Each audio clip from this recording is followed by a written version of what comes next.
उत्तर प्रदेश में इस बार अगर कोई रोक रहा है तो वही पिछड़े दलितों का गठबंधन रोक रहा है।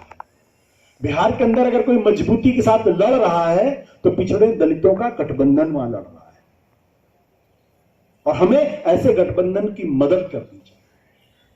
मदद कैसी करनी चाहिए? एक, जितनी सूचना हमारे पास आती है उसको फिल्टर करके सही सूचना लोगों तक हमें पहुंचाने का काम करना चाहिए, और अपने लोगों से कहना चाहिए कि ये आपको प्रोवोक करेंगे, चुनाव के समय आपको दंगा करने के लिए भड़काएंगे, मारपीट करने के लिए भड़काएंगे, इसको नहीं करने देना। इनकी सबसे बड़ी दिक्कत क्या है कि इनको लगता है अब तक लोग भड़क ही नहीं रहे।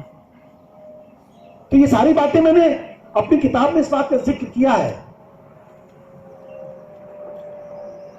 कम से कम हमको इनका चेहरा तो दिखाई पड़ गया है। इसलिए मैं आप सब लोगों से गुजारिश करूंगा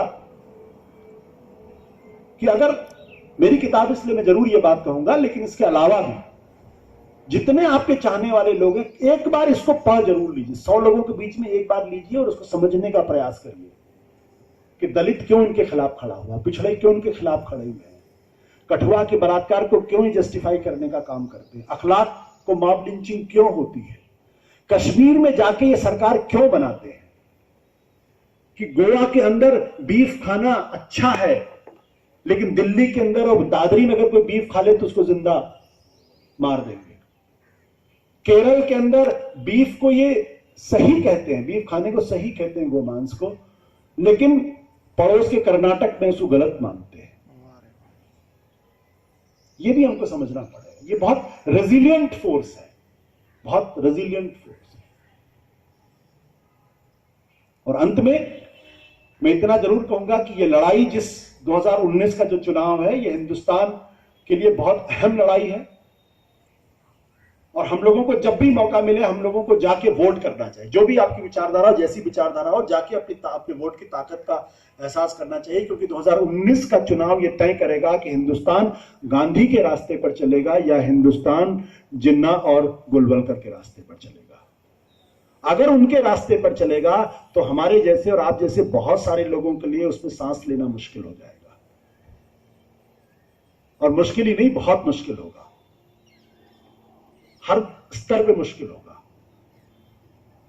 तो इसलिए हमको ये समझना पड़ेगा ये कौन सी ताकतें हैं और इनसे हमें कैसे, किस तरीके से लड़ना है। बहुत बहुत शुक्रिया दोस्तों।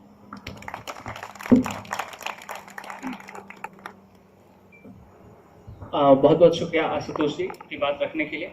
बस वहाँ पे उनको सर्व किया गया डिनर, खा रहे थे तो वो समझे नहीं कि ये बीफ है, तो लोगों ने कहा सर ये बीफ है, ये मत खाइए। तो बोला नहीं कोई बात नहीं, मैं यहाँ खा लूंगा, ये गौ माता नहीं है, ये अमेरिकन काऊ है। और दूसरी, पाकिस्तान जाने की बात, हर आदमी को कहा जा रहा है पाकिस्तान जाने के लिए, ऐसा लग रहा है जैसे पाकिस्तान डस्टबिन हो और सब लोग को उठा के फेंका जा रहा हो।